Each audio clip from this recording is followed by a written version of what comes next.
அனைவருக்கும் வணக்கம் தோழர்களே. எல்லோரும் எப்படி இருக்கீங்க? ரொம்ப மகிழ்ச்சியாக இருப்பீங்க அப்படின்னு நினைக்கிறேன். இன்றைக்கி வந்து பார்த்தீங்க அப்படின்னா குரூப் 4 நோட்டிஃபிகேஷன் வந்து வெளிவிட்டாங்க. ஓகேங்களா? ஸோ அதில் வந்து பார்த்திங்கன்னா கிட்டத்தட்ட 6000 சில்ற வேக்கன்சி வந்து விட்டுருக்காங்க. நிறையா வந்து பார்த்திங்க அப்படின்னா அந்த ஆவினு, ஸோ அந்த இபியில் இருக்கிற வேக்கன்சி நிறையா வந்து ஆட் பண்ணி நியர்பை 6000 வேக்கன்சி விட்ருக்காங்க. ஆனால் கண்டிப்பாக வந்து இன்னும் ஒரு 2000 வேக்கன்சினாச்சும் வந்து இன்க்ரீஸ் ஆகும். ஓகேங்களா? ஜூன் 9ஆம் தேதி வந்து எக்ஸாம் ஸ்டார்ட் ஆகுது. ஓகேங்களா? ஸோ அதனால் வந்து நம்ம பழைய புக்கை ஃபுல்லாக கவர் பண்ணிட்டு திரும்ப புது புக்கை ஃபுல்லாக கவர் பண்ணலாம். ஸோ அதனால் வந்து மேக்ஸிமம் பழசாக இருந்தாலும் சரி, புதுசாக இருந்தாலும் சரி, 8th 9th 10th ரொம்ப ரொம்ப இம்பார்ட்டன்ட். ஓகேங்களா? ஸோ அந்த வரிசையில் வந்து நீங்கள் 10th பழைய புத்தகத்தை படிச்சுட்டு பழைய புத்தகம் 1 by 1 வீடியோ போட்டு அதுக்கப்புறம் பார்த்தீங்க அப்படின்னா நியூ புத்தகத்தை வந்து வரலாம். ஓகேங்களா? ஸோ இதான் வந்து இது வந்து பழைய புத்தகத்தில் இருக்கிற பாடங்கள் மொத்தமாக என்னென்ன பாடங்கள் இருக்குது அப்படின்றத பார்க்கலாம். மொத்தம் 10 இயல் இருக்குது 10th. ஸோ அதில் வந்து பார்த்திங்கன்னா இயல் 1ல் வந்து பார்த்திங்கன்னா வாழ்த்து, அடுத்தது திருக்குறள். மொத்தம் இதில் 20 திருக்குறள் இருக்கும். திருக்குறளை பொறுத்த வரைக்கும் பழைய புத்தகத்தில் பார்த்தீங்க அப்படின்னா, அதாவது இப்போ அன்புடைமை அப்படின்னா அன்புடைமையை பற்றி 10 குறள்கள் இருக்கும். ஒழுக்கமுடைமை அப்படின்னா ஒழுக்கமுடைமையை பற்றி 10 குறள் இருக்கும். என்ன கல்வி, அதுக்கப்புறம் நட்பு, இது எல்லாமே பார்த்திங்க அப்படின்னா பழைய புத்தகத்தை பொறுத்த வரைக்கும் 10 குறள் முழுமையாக இருக்கும். அதே சமயம் வந்து பார்த்திங்க அப்படின்னா பழைய புத்தகத்தில் இருக்கிற பாடல்களில் வந்து பார்த்திங்கன்னா நிறைய இன்ஃபர்மேஷன்ஸ் வந்து கொடுத்துருப்பாங்க. நம்ம ஏன் பழைய புத்தகத்தை படிக்கணும் அப்படின்னா, டிஎன்பிஎஸ்சி வந்து இப்போ ரீசெண்டாக வந்து ஒரு அனௌன்ஸ்மெண்ட் விட்டாங்க. என்ன சொன்னாங்க அப்படின்னா, நீங்கள் பழைய புத்தகத்தில் கொஸ்டின் கேட்பீங்களா, புது புத்தகத்தில் கொஸ்டின் கேட்பீங்களா அப்படின்னு கேட்டதுக்கு டிஎன்பிஎஸ்சி சிம்பிளாக ஒரு ஆன்சர் சொன்னாங்க. என்ன அப்படின்னா, நான் கொடுத்துருக்க சிலபஸ்லேருந்து கொஸ்டின் கேட்பேன், அது பழைய புத்தகமோ புது புத்தகமாக நான் மென்ஷன் பண்ணலை, நான் உங்களை ஸ்கூல் புக்கு படிங்க அப்படின்னு சொல்லலை.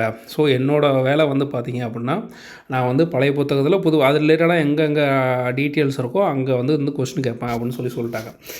அதுக்கப்புறம் வந்து பார்த்திங்க அப்படின்னா நமக்கு அதில் என்ன ஒரு பெரிய ப்ளஸ் அப்படின்னா, அவங்களுக்கு வந்து கொஸ்டின் எடுக்கிறதுக்கான ஏரியா வந்து புது புத்தகமும் பழைய புத்தகமும் தான் இருக்க ஒழிய அவங்களுக்கு வேறு இதே கிடையாது.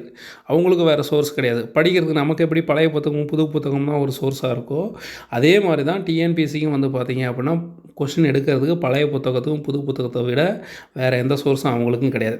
ஓகேங்களா? ஸோ அதனால் நம்ம நம்பி வந்து படிக்கலாம். ஆனால் என்ன ஒன்றுனா, புது புத்தகத்தை மட்டும் நம்பி போக முடியாது, பழைய புத்தகத்தை மட்டும் நம்பியும் போக முடியாது. ஓகேங்களா? ஸோ ஏன் சொல்கிறேன் அப்படின்னா, நம்ம ஆல்ரெடி ஓல்டு கொஸ்டின் பேப்பர் போட்டிருக்கோம். 2018, 2019, 2022 விஏஓ கொஸ்டின்ஸ் எடுத்து பார்த்தீங்க அப்படின்னா பழைய புத்தகம் புது புத்தகம் மாற்றி மாற்றி கொஷின்ஸ் வந்திருக்கும். எல்லாருமே சொல்லுவாங்க புது புத்தகத்தில் அதிகமாக தான் வந்திருக்கு, பழைய புத்தகத்தில் கம்மியாக தான் வந்திருக்கு. ரைட்டு தான், கம்மியாக தான் வந்திருக்கு.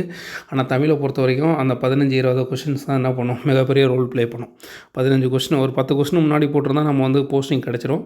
10 கொஸ்டின் போடலை அப்படின்னா போஸ்டிங் கிடைக்காது. ஸோ அந்த மாதிரியான நிலைமையில் வந்து நம்ம பழைய புத்தகத்தை படிக்கிறது ரொம்ப நல்லது. ஏன்னா புது புத்தகத்தில் இருக்கிறது தான் பழைய புத்தகத்தில் இருக்கும்போது எக்ஸ்ட்ரா ஒரு 2-3 பாயிண்ட் இருக்கும், அவ்வளோதான். ஸோ அதனால் ரிவிஷன் பண்ணுற மாதிரி தான் உங்களுக்கு இருக்கும். ரொம்ப டஃபாக இருக்குது. ஓகேங்களா? ஓகே, இதில் என்னென்ன பாடங்கள் இருக்குது அப்படின்றத பார்க்கலாம்.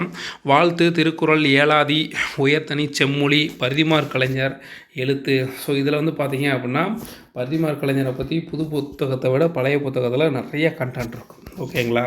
அடுத்து வந்து சிலப்பதிகாரம், தமிழ் வளர்ச்சி, பெரியாரின் பெண் விடுதலை சிந்தனைகள். பெரியாரை பற்றியும் வந்து பார்த்திங்கன்னா பழைய புது புத்தகத்தில் ஒரே ஒரு யூனிட் மட்டும் தான் கொடுத்துருப்பாங்க. அதில் கூட கொஞ்சம் கம்மியாக தான் கண்டென்ட் இருக்கும். ஆனால் இதில் வந்து பார்த்திங்க அப்படின்னா ஏகப்பட்ட கண்டென்ட் இருக்கும். மெல்ல மர சொல் அப்படின்றது இலக்கணம். அடுத்து வந்து 3வது பார்த்திங்கன்னா கம்பராமாயணம். 3வது இயல் கம்பராமாயணம், அண்ணல் அம்பேத்கர் அன்றாட வாழ்வில் சட்டம் பொது அப்படின்றது வந்து இலக்கணம். அடுத்து வந்து 4வது வந்து பார்த்திங்கன்னா நற்றிணை, புறநானூறு, பேச்சுக்கலை, அண்ணாவின் கடிதம். ஸோ கடித இலக்கியத்தை பொறுத்த வரைக்கும் நமக்கு ஒரு டாபிக் இருக்குது. ஓகேங்களா? கடித இலக்கியம் அப்படின்றது பகுதி ஈயில் வந்து பார்த்திங்கன்னா கடிதங்கள் அப்படின்னு சொல்லிட்டு ஒரு டாபிக் இருக்கும். அதில் வந்து பார்த்திங்கன்னா கடிதங்களை பற்றி புது புத்தகத்தில் எங்கேயுமே கிடையாது. புது புத்தகத்தில் வந்து பழைய புத்தகத்தில் மட்டும்தான் கடிதங்களை பற்றிய டீட்டெயில்ஸ் இருக்கும். அடுத்தது வினா வகை, விடை வகை, ஒரு பொருட்பன்மொழி அப்படின்றது இலக்கணம். அடுத்து 5வது இயல் பார்த்திங்கன்னா பெரிய புராணம், திரைப்படக்கலை உருவான கதை, பாரத ரத்ன எம்ஜிஆர், ராமச்சந்திரன், ஓம உருபுகள் அப்படின்றது வந்து என்னன்னு பார்த்தீங்கன்னா இலக்கணம். அடுத்து வந்து 6வது இயல் பார்த்தோம் அப்படின்னா தமிழ் வீடு தூது, தொன்மை தமிழகம், தற்கால தொல்லியல் ஆய்வுகள், புணர்ச்சி. ஸோ இதெல்லாம் இருக்குது. 7வதுல வந்து பார்த்திங்கன்னா திரும்ப வந்து அதே மாதிரி 20 திருக்குறள் இருக்கும். ஓகேங்களா? திருக்குறள், தேவாரம், தமிழ் மொழியில் அறிவியல் சிந்தனைகள். இந்த தமிழ் மொழியில் அறிவியல் சிந்தனைகள் வந்து பார்த்திங்க அப்படின்னா பகுதியில் இருக்கிற ஒரு முக்கியமான டாபிக். இதுலேருந்து பார்த்திங்க அப்படின்னா கண்டிப்பாக ஒரு கொஸ்டின் வந்துடும். ஆனால் இது வந்து பார்த்திங்கன்னா புது புத்தகத்தில் கிடையாது. சும்மா வந்து உரைநடை இதில் வந்து சும்மா ஒரு 6 இல்லை 7 லைன் மட்டும் கொடுத்துருப்பாங்க, அவ்வளோதான். தமிழ் மொழியை பற்றி, அறிவியல் சிந்தனைகளை பற்றி. அடுத்தது குறட்டை ஒலி, பொருள் இலக்கணம் அப்படின்றது வந்து இலக்கணம். 8வது இயல் பார்த்திங்க அப்படின்னா சீராபுராணம், காந்தியம், அடித்தளம், புறப்பொருள். ஓகேங்களா. அடுத்து வந்து 9வது இயல் வந்து பார்த்தோம் அப்படின்னா கலித்தொகை, நந்தி கலம்பகம், 4000 திவ்ய பிரபந்தம், திருவருட்பிரகாச வள்ளலார். அதாவது 6ல் வந்து திருவருட்பிரகாச வள்ளலார் இருப்பார். அதுக்கப்புறம் 7th 8ல் வந்து திருவருட்பிரகாச வள்ளலார் இருப்பார். அதுக்கப்புறம் 10th வந்து திருவருட்பிரகாச வள்ளலார் இருப்பார். அதுக்கப்புறம் இடையில அங்கங்கே ஒவ்வொரு சில இடத்துல வந்து பார்த்தோம் அப்படின்னா திருவருட்பிரகாச வள்ளலாரை பற்றிய நூல்கள் வந்து இடம்பெற்றுரும். சும்மா ஒரு 4 லைன் 5 லைன் கொடுத்துருப்பாங்க. இப்போ எக்ஸாம்பிள் பாரதியாரை பற்றி எடுத்துகிட்டோன்னா கூட பாரதியார் வந்து என்ன பண்ணுவார், அதாவது வள்ளுவனை போல், கம்பனை போல், இளங்கோவை போல் பூமிதனில் எங்கும் காணதில்லை. இந்த வாசகம் வந்து பார்த்திங்க அப்படின்னா பொது புக்கில் எங்கேயுமே கிடையாது. ஓகேங்களா. அப்படி இல்லைனா கூட கம்பனை போல் எங்கனும் காணதில்லை அப்படின்ற மாதிரி தான் கொடுத்துருந்துருப்பாங்கன்னு நினைக்கிறேன்.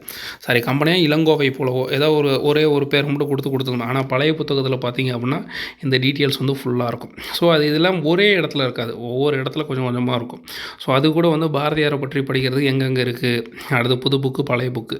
பாரதிதாசனை பற்றி படிக்கிறது எங்கெங்கே இருக்குது, புது புக்கு, பழைய புக்கு. அது எல்லா டீட்டெயில்ஸுமே நான் நோட் பண்ணி வச்சுருக்கேன். எல்லாத்தையும் வந்து அப்கமிங் டேஸில் வந்து நான் உங்களுக்கு ஷேர் பண்ணுறேன். ஓகேங்களா. அடுத்து அயோத்திதாச பண்டிதரை பற்றிய முழு விவரம் இருக்கும். பாவகைகள் பற்றி இருக்கும். அடுத்து வந்து பார்த்திங்கன்னா நிற்க நேரமில்லை இயல் 10, நிற்க நேரமில்லை, பல்துறை வேலைவாய்ப்புகள், நூலகம். ஸோ நூலகத்தை பற்றி புது புத்தகத்தில் நல்லாவே கொடுத்துருப்பாங்க. ஓகேங்களா. ஆனால் லாஸ்ட் இயர் குரூப் 4ல் வந்து பார்த்திங்கன்னா ஒரு கொஸ்டின் கேட்டிருந்தேன். நூலக தினத்தை கீழ்கண்டவற்றில் நூலக தினம் எது அப்படின்னு சொல்லி கேட்டிருந்தேன். அதாவது ஆகஸ்ட் 6, ஆகஸ்ட் 9, அதுக்கப்புறம் ஆகஸ்ட் 19, ஆகஸ்ட் 29 அப்படின்னு சொல்லி கொடுத்துருந்தான். ஸோ இது வந்து பார்த்திங்கன்னா புது புத்தகத்தில் எங்கேயுமே கிடையாதுங்க. ஓகேங்களா. நூலக தினம் வந்து, ஆனால் வந்து பார்த்திங்கன்னா நூலக தினம் பழைய புத்தகத்தில் வந்து பார்த்திங்கன்னா ஆகஸ்ட் 9 வந்து நூலக தினம். அரங்கநாதன் அப்படின்றவர் வந்து எந்த அளவுக்கு வந்து கஷ்டப்பட்டு நூலக விதிகளை உருவாக்கினார். ஸோ எதனால் அவர் வந்து நூலகவியலின் தந்தை அப்படின்னு சொல்லி அழைக்கிறோம், அதை பற்றிலாம் சொல்லியிருப்பாங்க. ஏன்னா தமிழ்நாட்டில் வந்து அசோக் நகர் சென்னையில் அசோக் நகர் இருக்குல்ல, அங்கே தான் வந்து பார்த்திங்கன்னா அவர் வந்து நூலகத்தை வந்து முதல்ல உருவாக்கிட்டு அதுக்கு என்னென்ன விதிகளை ஃபாலோ பண்ணணும் அப்படின்றலாம் சொல்லிப்பார். ஸோ அந்த மாதிரி வந்து நூலகத்தை பற்றிய தகவல்கள் ரொம்ப அதிகமாக இருக்கிறது பழைய புத்தகத்தில் இருக்கும். அணி, அதுக்கப்புறம் வினாத்தாள் தேவை, அது ஒன்றும் தேவையில்லை. அணி வரைக்கும் தான் நமக்கு தேவை. ஓகேங்களா. ஸோ இது வந்து பார்த்திங்க அப்படின்னா இன்றைக்கி வந்து பார்த்திங்கன்னா இதுலேருந்து ஸ்டார்ட் பண்ணுவோம். இயல் 1 இன்றைக்கி ஸ்டார்ட் பண்ணுவோம். வாழ்த்து, திருக்குறள், ஆதி, உயர்தனி, செம்மொழி, பரிதிமார் கலைஞர், எழுத்து. இது எல்லாமே வந்து ஒரே வீடியோவை போட முடியும் அப்படின்னா ரொம்ப கஷ்டங்க. ஏன்னா வந்து பார்த்திங்கன்னா இதுலேருந்து இது வரைக்கும் பார்த்திங்கன்னா எத்தனை பேஜ் தெரியுமா இருக்குது பார்த்துங்க, நீங்களே பாருங்கள். ஸோ 22வது பேஜ் வரைக்கும் இருக்குது. எல்லாத்தையும் ஒரே நாளில் போட முடியுமா அப்படின்னா, ஒரே வீடியோவில் போட முடியுமானா கஷ்டம். முடிஞ்ச அளவுக்கு ப்ளேலிஸ்ட்டை க்ரியேட் பண்ணிடுறேன். ஓகேங்களா. இப்போ இயல் 1 அப்படின்னா இயல் 1ன்னு போட்டு ப்ளேலிஸ்ட்டை க்ரியேட் பண்ணிடுறேன். அப்படி இல்லை அப்படின்னா 10ன்னு போட்டு பழைய புத்தகம் 10ன்னு போட்டு ஒரு ப்ளேலிஸ்ட்டை க்ரியேட் பண்ணிடுறேன். அதில் என்ன ஆகுனா வாழ்த்தை பற்றி வாழ்த்து ஒரு வீடியோ, திருக்குறள் ஒரு வீடியோ, ஏழாதி, உயர்நிலை, தனி செம்மொழி, பரிதிமார் கலைஞர், எழுத்து, இலக்கணம் எல்லாமே ஒவ்வொரு வீடியோவை போட்டு நான் என்ன பண்ணுறேன் அப்படின்னா ஒரு அந்த ப்ளேலிஸ்ட்டில் ஆட் பண்ணிடுறேன். நீங்கள் ஃப்ரீயாக இருக்கிறப்ப பார்த்துக்கோங்க. ஓகேங்களா. இந்த பிடிஎஃப் வந்து நம்ம டெலகிராம் சேனலில் ஷேர் பண்ணிடுறேன். உங்களுக்கு வேணுனாலும் டவுன்லோட் பண்ணி வச்சுக்கோங்க. எப்போல்லாம் நீங்கள் ஏதாவது ட்ராவலில் இருக்கீங்க, இல்லை ஒர்க் பண்ணிருக்கீங்கன்னா, ஆஃபீஸில் ஏதாவது ஃப்ரீயாக இருக்கீங்க, எப்போல்லாம் உங்களுக்கு ஃபோன் நோண்டணும்னு தோணுதோ அப்போல்லாம் இதை பாருங்கள். ஃபேஸ்புக்கு, அதுக்கப்புறம் பார்த்திங்கன்னா இன்ஸ்டாகிராமு, எதெல்லாம் உங்களுடைய நேரத்தை திருட பார்க்குதோ அதுக்கிட்டேருந்து தயவு செய்து தூரமாக இருங்க. அப்போ தான் வந்து நம்மளால் என்ன பண்ண முடியும், அச்சீவ் பண்ண முடியும். ஓகேங்களா. ஓகே நண்பர்களே, நம்ம வந்து வாழ்த்து அந்த பாடப்பகுதியிலேருந்து இன்றைக்கி ஸ்டார்ட் பண்ணுவோம். நன்றி நண்பர்களே, பாய்.